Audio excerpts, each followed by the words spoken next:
만약 당신이 느끼는 게으름이 사실은 게으름이 아니라고 한다면 어떨까요? 밤새 잠을 잤는데도 느끼는 그 피로감이 사실은 당신과 소통하려고 하는 영혼의 긴급한 메시지를 담고 있다고 말한다면요? 휴식으로도 사라지지 않는 피로가 있습니다. 침대에 누워 눈을 감아도 마음은 계속 달리고 있습니다. 근육은 긴장되어 있고 어깨는 보이지 않는 무게를 짊어지고 있으며 겉보기에는 인생이 순조롭게 흘러가는 것 같은데도 뭔가 잘못되었다는 지속적인 감각이 있습니다. 인간 정신에 대한 우리의 이해를 혁신한 스위스 심리학자 칼 융은 놀라운 사실을 발견했습니다. 의식으로 가져오지 않는 모든 것은 운명으로 나타난다고 했습니다. 오늘 융이 어떻게 영혼이 들려야 할 때 몸이 사용하는 이 비밀 언어를 해독했는지 공개하겠습니다.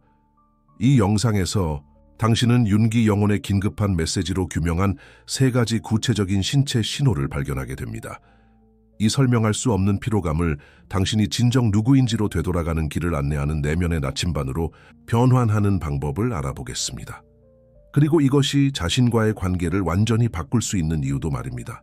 하지만 먼저 답해보세요. 이 설명할 수 없는 피로감을 느꼈을 때 그냥 무시하고 커피, 운동 또는 더 많은 일로 밀어붙이려 했던 적이 몇 번이나 있었나요? 그리고 그것이 장기적으로 정말 효과가 있었던 적이 몇 번이나 있었나요? 융은 이에 대해 매혹적인 관점을 가지고 있었습니다. 그는 우리의 몸이 정신과 분리된 것이 아니라 나눌 수 없는 하나의 통합체를 이룬다고 믿었습니다. 우리의 마음이 감정을 억압하고 받아들일 수 없다고 여기는 자신의 일부를 부정할 때 우리의 몸은 이러한 말하지 못한 진실의 전령이 됩니다. 잠깐 생각해 보세요. 특정 상황들이 당신의 위를 수축시키는 것을 느껴본 적이 있나요? 어떤 사람들이 당신의 근육을 즉시 긴장시키는 것을 느껴본 적이 있나요? 특정 환경들이 당신의 모든 에너지를 빨아들이는 것 같다고 느껴본 적이 있나요? 이것은 우연이 아닙니다. 인트로엔드. 그것은 당신의 의식적인 마음이 아직 해독하는 법을 배우지 못한 언어로 말하는 당신의 몸입니다. 융은 이것을 정신-신체적 연결이라고 불렀습니다. 우리의 감정적, 삶과 신체적 경험 사이의 다리입니다. 그에게 있어 만성 피로, 설명할 수 없는 통증이나 근육 긴장과 같은 증상들은 종종 우리가 자신의 본성의 근본적인 측면들과 갈등하며 살고 있다는 신호였습니다. 마치 우리의 몸이 지칠 줄 모르는 번역가처럼 처리되지 않은 감정들을 우리가 무시할 수 없는 신체적 언어로 변환하는 것과 같습니다. 우리 마음이 다 괜찮다고 말하는데 어깨가 긴장으로 비명을 지르고 있다면 과연 누가 거짓말을 하는 걸까요? 하지만 정말 흥미로운 것은 이것입니다. 융은 우리 사회가 금지된 것으로 여기는 감정들이 있다는 것을 발견했습니다. 여성의 분노, 남성의 취약성, 지도자의 슬픔, 모든 것을 통제하고 있는 것 같은 사람들의 두려움, 그리고 우리가 이러한 감정들을 억압할 때 그것들은 단순히 사라지지 않습니다. 그것들은 신체적 긴장, 피로, 통증으로 변환됩니다. 당신의 정신을 많은 방이 있는 집으로 상상해 보세요. 융은 우리가 대부분의 시간을 밝은 방들에서, 즉 세상에 받아들여지고 보여줄 수 있다고 여기는 자신의 부분들에서 보낸다고 말할 것입니다. 하지만 어두운 방들은 어떨까요? 표현할 수 없는 분노, 인정하기 두려운 두려움, 느끼기를 허락받지 못한 슬픔을 숨겨둔 우리 성격의 지하실은 어떨까요? 이제 말해보세요. 힘든 하루 후에 집에 들어갈 때 어떤 방을 피하나요? 어떤 문이 항상 닫혀 있나요? 실제 집에서 피하는 그 장소가 내면의 집에서 피하고 있는 공간들에 대해 뭔가를 말해주고 있을지도 모릅니다. 융은 우리 성격의 이 그림자 영역을 그림자라고 불렀습니다. 그리고 여기 혁신적인 통찰이 있습니다. 그림자는 반드시 부정적인 것이 아닙니다. 그것은 단순히 우리 자신에게서 거부하라고 배운 모든 것을 담고 있을 뿐입니다. 융은 우리 성격의 이 그림자 영역을 그림자라고 불렀습니다. 그리고 여기 혁신적인 통찰이 있습니다. 그림자는 반드시 부정적인 것이 아닙니다. 그것은 단순히 우리 자신에게서 거부하라고 배운 모든 것을 담고 있을 뿐입니다. 그리고 우리가 너무 오랫동안 그림자를 무시할 때 그것은 다른 방법으로 나타나려고 합니다. 종종 우리의 몸을 통해서 말입니다. 항상 아프고 늘 피곤해하면서도 다 괜찮다고 말하는 사람을 만나본 적이 있나요? 아니면 당신 자신이 그런 사람일 수도 있겠죠. 윤건 이러한 신체적 증상들이 우리 자신의 경험에서 방치된 부분들의 주의를 끌려는 그림자의 시도일 수 있다라고 말할 것입니다. 항상 침착함과 감정 조절로 칭찬받았던 38세 임원 김미경을 생각해 보세요.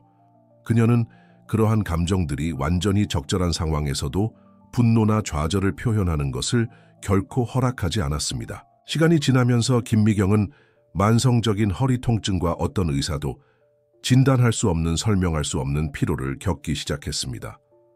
융적 관점에서 김미경의 몸은 표현되지 않은 모든 좌절에 감정적 무게를 짊어지고 있었습니다. 그녀의 허리가 아픈 것은 말 그대로 보이지 않는 감정적 짐을 지고 있었기 때문입니다. 그녀의 피로는 금지된 감정들을 의식 밖으로 유지하기 위해 엄청난 양의 정신적 에너지를 사용한 결과였습니다. 아니면 항상 가족의 든든한 버팀목이었던 45세 남성 박철수를 생각해 보세요. 어린 시절부터 남자는 울지 않고 두려움을 드러내지 않으며 도움을 요청하지 않는다고 배웠습니다. 하지만 45세가 되었을 때 박철수는 수면 문제와 가슴의 지속적인 긴장감을 느끼기 시작했습니다. 의학적으로는 모든 것이 정상이었습니다. 심리적으로 박철수는 자신의 취약함을 절대 드러내지 않으려는 감정적 갑옷을 입고 살아가느라 지쳐 있었습니다. 윤근 이러한 증상들이 우리 시스템의 결함이 아니라고 가르칩니다. 이것들은 소통의 메시지입니다. 우리 몸은 우리가 어떻게 살고 있는지, 우리 자신의 어떤 부분을 부정하고 있는지, 우리 인간 본성의 어떤 측면을 억누르고 있는지에 대해 중요한 것을 말하려고 합니다. 윤근 이러한 증상들이 우리 시스템의 결함이 아니라고 가르칩니다. 이것들은 소통의 메시지입니다. 우리 몸은 우리가 어떻게 살고 있는지, 우리 인간 본성의 어떤 부분을 억누르고 있는지에 대해 중요한 것을 말하려고 합니다. 그리고 여기 당신의 관점을 완전히 바꿀 수 있는 것이 있습니다. 윤근 우리의 그림자를 통합하는 것, 우리 자신의 거부당한 부분들을 인정하고 받아들이는 것, 이 단순히 신체적 증상을 치유할 뿐만 아니라 우리를 더 완전하고 더 진정성 있고 더 살아있는 사람으로 만든다고 믿었습니다. 하지만 정확히 어떻게 이것을 할 수 있을까요? 우리 몸이 하고 있는 언어를 어떻게 해독할 수 있을까요? 우리의 피로가 더 깊은 메시지를 담고 있을 때를 어떻게 알아볼 수 있을까요? 몇 번이나 당신은 정말로 당신의 몸의 소리에 귀를 기울이기 위해 멈춘 적이 있나요? 그 익숙한 피로감이 다가올 때 제대로 된 질문을 하기 위해서 말입니다. 윤근 이를 위한 구체적인 방법들을 개발했습니다. 우리의 의식적 마음과 우리 자신의 더 깊은 부분들 사이에 대화를 만들어내는 방법들을 말입니다. 그는 우리가 우리의 그림자를 존중하고 통합하기 시작할 때 놀라운 일이 일어난다는 것을 발견했습니다. 우리의 신체적 증상들이 개선되기 시작할 뿐만 아니라 존재한다는 것을 몰랐던 에너지와 창의성의 보물창고를 발견하게 됩니다. 마치 우리 본성의 근본적인 부분들과 싸우는 것을 멈춤으로써 그 끊임없는 내적 싸움에 사용되던 모든 에너지를 해방시키는 것 같습니다. 하지만 당신은 궁금할 수 있습니다. 왜 우리 마음이 우리에게 이런 일을 할까요? 왜 우리는 인간 경험에 그토록 중요한 부분들을 억누르는 걸까요? 윤근 이것이 주로 우리의 어린 시절과 청소년기에 일어난다는 것을 발견했습니다. 우리는 특정한 감정들, 행동들 또는 우리 성격의 측면들이 보상받는 반면 다른 것들은 처벌받거나 거부당한다는 것을 빠르게 배웁니다. 그래서 사랑받고 받아들여지기 위해 우리는 우리 자신의 이 받아들일 수 없는 부분들을 숨기기 시작합니다. 문제는 이렇게 함으로써 우리가 이 부분들을 다른 사람들로부터만 숨기는 것이 아니라는 점입니다. 결국 우리는 이것들을 우리 자신으로부터도 숨기게 됩니다. 그리고 윤근 흥미로운 것을 관찰했습니다. 우리가 우리 본성의 한 부분을 더 많이 부정할수록 그것은 우리 정신의 무대 뒤에서 더 많은 에너지를 소모한다는 것입니다. 마치 강에서 축구공을 물 아래로 누르고 있으려고 하는 것과 같습니다. 처음에는 쉬워 보이죠. 마치 우리 본성의 근본적인 부분들과 싸우는 것을 멈춤으로써 그 끊임없는 내적 싸움에 사용되던 모든 에너지를 해방시키는 것 같습니다. 하지만 더 오래 물 아래에 두려고 할수록 더 피곤해집니다. 결국 당신의 근육들이 지치고 단지 공을 물 아래에 유지하기 위해서만 점점 더 많은 에너지가 필요하게 됩니다. 그리고 여기 씁쓸한 역설이 있습니다. 그 공을 물 아래에 유지하려고 더 많은 에너지를 쓸수록 수영하고 물을 즐기고 끊임없는 투쟁 없이 단순히 물속에 존재할 수 있는 에너지가 더 적어진다는 것입니다. 우리의 그림자도 같은 방식으로 작동합니다. 그것을 억압하는 데 더 많은 에너지를 사용할수록 우리 삶을 완전하고 진정성 있게 살기 위해 사용할 수 있는 에너지가 더 적어집니다. 그리고 이것이 바로 많은 사람들이 스스로를 발견하게 되는 지점입니다. 끊임없는 피로 상태로 살아가는 것, 그들의 삶이 객관적으로 어렵기 때문이 아니라 완전히 자신이 아닌 누군가가 되려고 하는데 엄청난 양의 에너지를 쓰고 있기 때문입니다. 이것이 우리를 피로와 신체적 증상에 대한 융의 가장 혁명적인 발견의 핵심으로 이끕니다. 그것들은 종종 우리가 우리의 진정한 본성과 어긋나게 살고 있다는 신호들입니다. 그것들은 집으로 돌아오라는, 우리 자신에게로 돌아오라는 부름입니다. 이제 이것이 실제로 어떻게 나타나는지 탐구해 보겠습니다. 몸이 우리가 처리할 수 없었던 모든 것에 살아있는 기록이 되는 것이 얼마나 흥미로운지요. 누군가가 나에게 항상 피곤한데 특별히 무리한 건 없어요 라고 말할 때 나는 깊은 대화가 기다리고 있다는 것을 압니다. 어떤 사람들이 말 그대로 어깨에 세상의 무게를 짊어지고 있는 것처럼 보인다는 것을 본 적이 있나요? 정말 말 그대로 말입니다. 긴장이 정확히 거기 경합골 사이에 축적되어 마치 몸이 여기 안에 당신이 저장하고 있는 것들을 파라고 말하고 있는 것 같습니다. 진실은 명백한 의학적 원인이 없는 모든 신체적 증상이 하나의 언어라는 것입니다. 몸은 고대의 상징적인 언어를 말하는데 우리는 진통제와 주의 분산으로 그것을 침묵시키도록 교육받았습니다. 하지만 우리가 듣는 법을 배울 수 있다면 어떨까요? 이렇게 생각해 보세요. 아이가 울 때 당신은 울음을 멈추게 하려고 약을 주지 않습니다. 당신은 무슨 일이 일어나고 있는지 묻죠. 왜?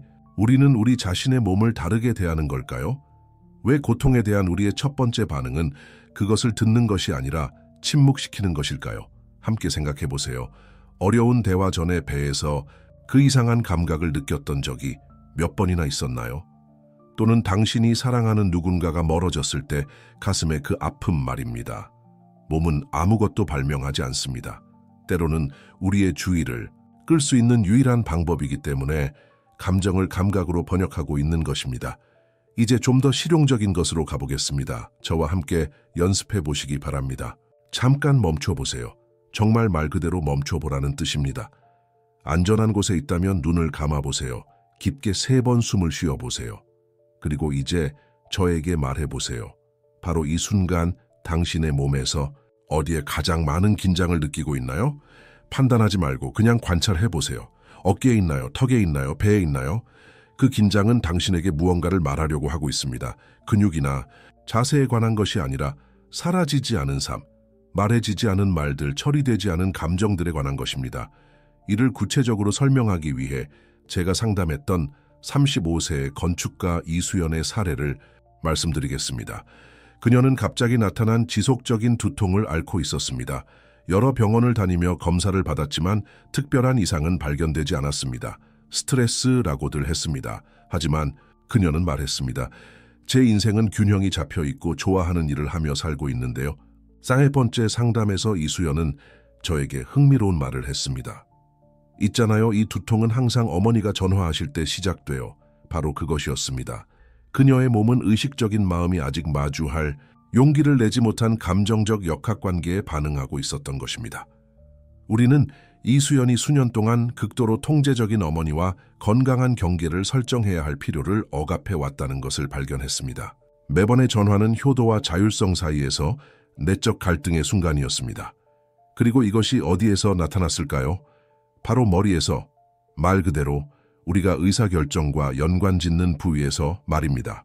이수연의 몸은 조용한 전쟁터가 되어 있었습니다. 전화벨이 울릴 때마다 내부 경보가 울리는 것과 같았습니다. 사랑과 자율성, 의무와 개인적 욕구 사이의 충돌, 그리고 머리가 아팠던 이유는 바로 그곳에서 이 전쟁이 일어나고 있었기 때문입니다. 그녀의 의사결정 중추에서 말입니다. 흥미롭게도 이수연이 이 감정적 역학을 다루기 시작했을 때 두통이 현저히 줄어들었습니다.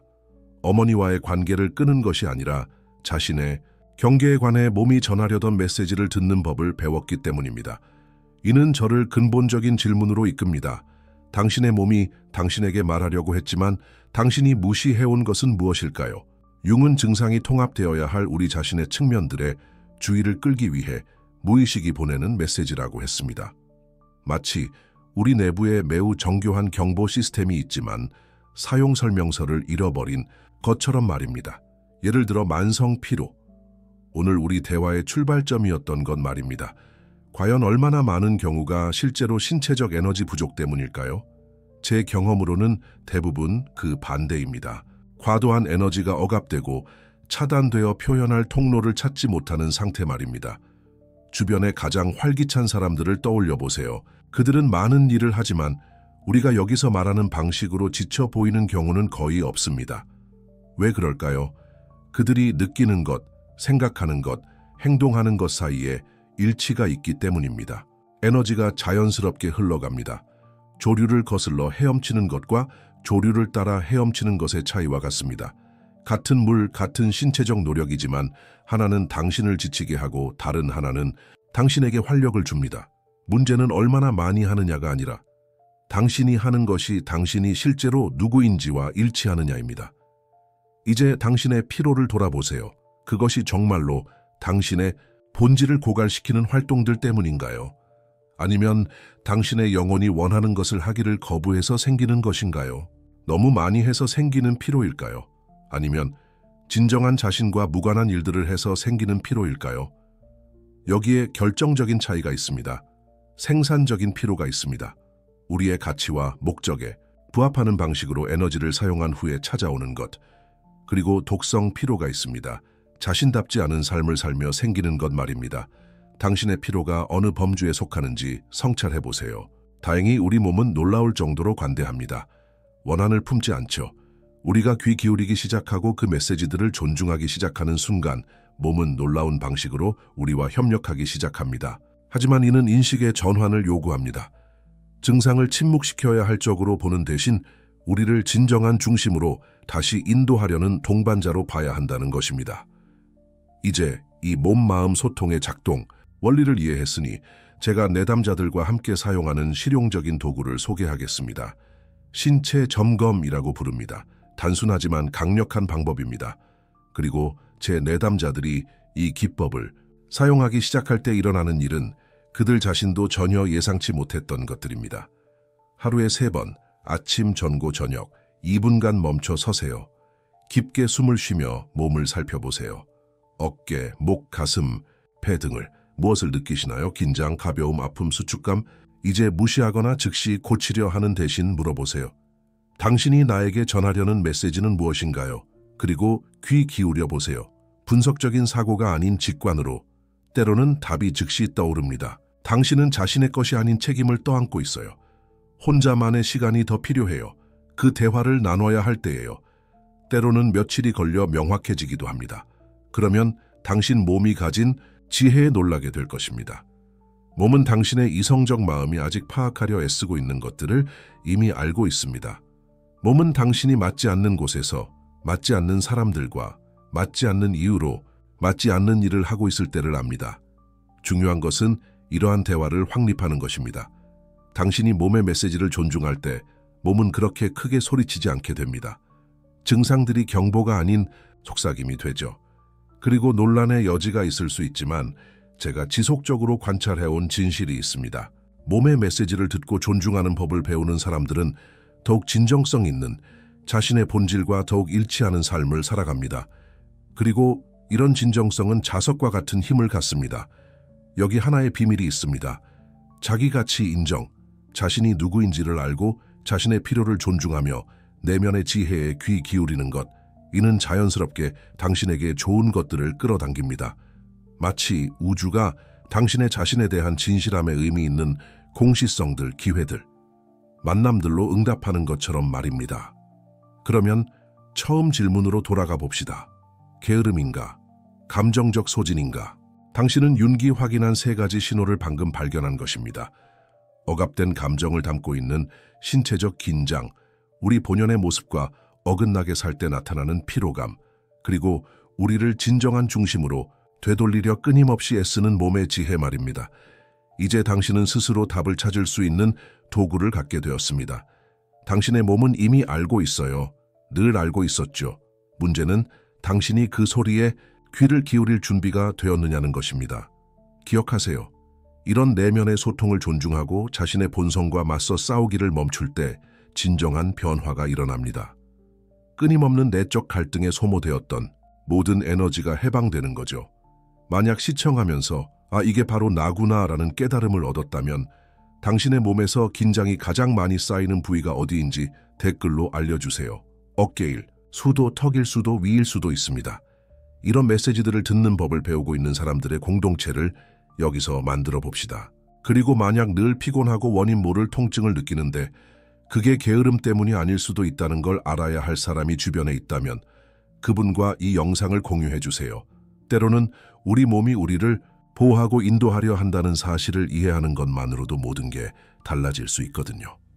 여기까지 함께 해주셔서 감사합니다. 다음 영상에서 또 만나요. 다음에는 이렇게 몸의 목소리에 귀 기울이는 것을 실제 삶의 변화로 어떻게 연결할 수 있는지 살펴보겠습니다. 안녕히 가세요. 그리고 꼭 기억해 주세요. 당신의 몸은 본래 자리로 돌아가는 여정에서 진정한 자신으로 돌아가는 여정에서 가장 소중한 동반자라는 것을요.